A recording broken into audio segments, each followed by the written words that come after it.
This is the CBSE paper, economics. So here the instructions are given that there are 23 printed pages. It has 34 questions and all of that. And I'm going to solve the set 2. So out of the 34 questions, there are two sections. Section A, macroeconomics, and B is Indian economic development. So it contains 20 multiple choice type questions, and each question carries 1 mark. And then we have the 4 short answer questions, type 1 questions, and each question carries 3 marks. And these should be answered in 60 to 80 words. And then there are 6 short answer type 2 questions, and they carry 4 marks.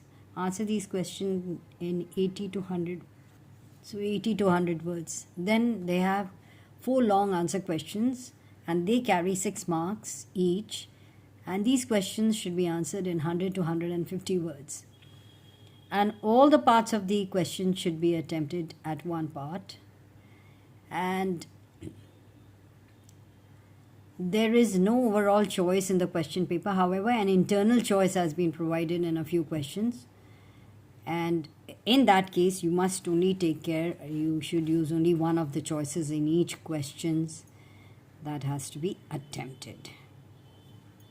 So let me begin with the 1 marker. Section A is macroeconomics.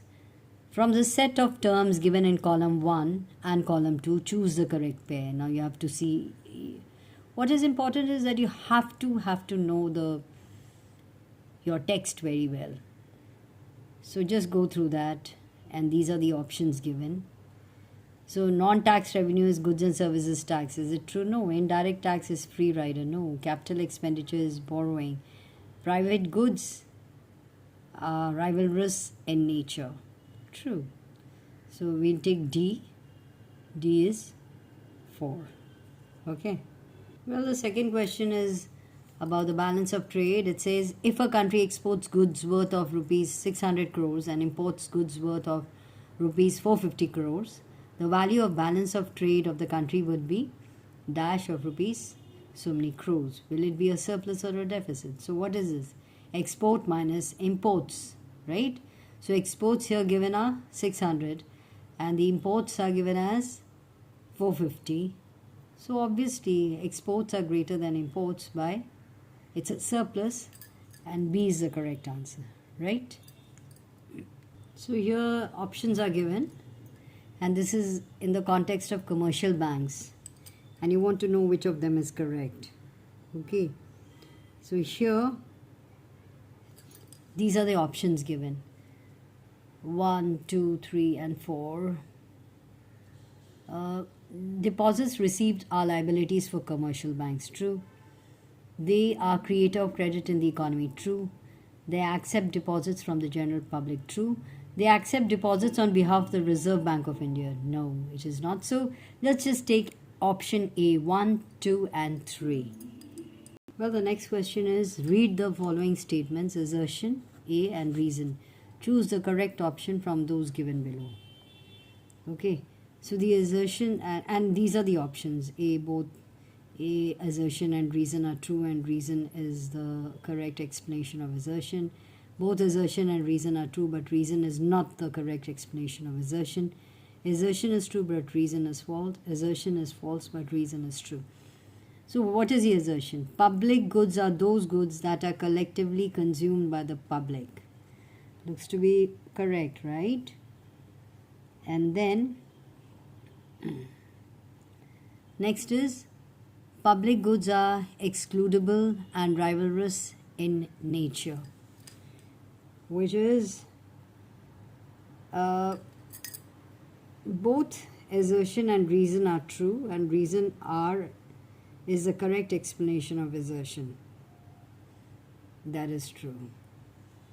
So the option is A. So you agreed with me? Not at all. So assertion A is true. Public goods are those goods that are collectively consumed by the public. But reason is false. So C is the option, right? Let me take question number 7. Irfan, a student, borrows rupees 80,000 to finance his college fee. He plans to begin repaying the loan 6 months after his graduation, making payments over a span of 10 years. Based on the above text, identify the indicated function of money. Is it a medium of exchange, or unit of account, or standard of deferred payments in this case, or store of value? Yeah, you got it right. It would be the standard of deferred payments. That means payments will be made over a period of time. So this is about the foreign exchange rates. That's from there. Statement 1 says, managed floating exchange rate system is an amalgamation of fixed exchange rate system and a flexible exchange rate system. Seems to be true, right? And statement 2 is, managed floating exchange rate is also known as hybrid system. True. So let's just mark 3 that both statements 1 and 2 are true. Another interesting one. From the items given in column 1 and column 2, choose the correct pair. Column 1, income from property. Column 2, they say old age pension. Is it true? No. Income from entrepreneurship, profits. Yes.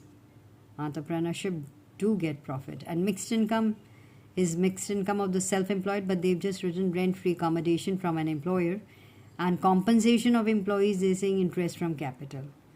So out of these, the options, I think B, that is income from entrepreneurship and profit.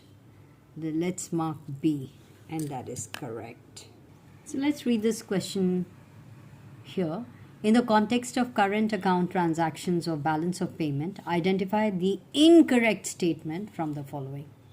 So which is the incorrect? Now, export of goods and services are recorded as credit items. True. Import of goods and services are recorded as debit items. Yes. All transfer payments are recorded as debit items. Yes. All transfer receipts are recorded as debit items. Well, this seems to be wrong. So we'll put it as D. So Indian economic system, economy, I'll do in the next class. Let me just call it a day. Go through all of these. And I have 2 numericals to solve. That I'll do later.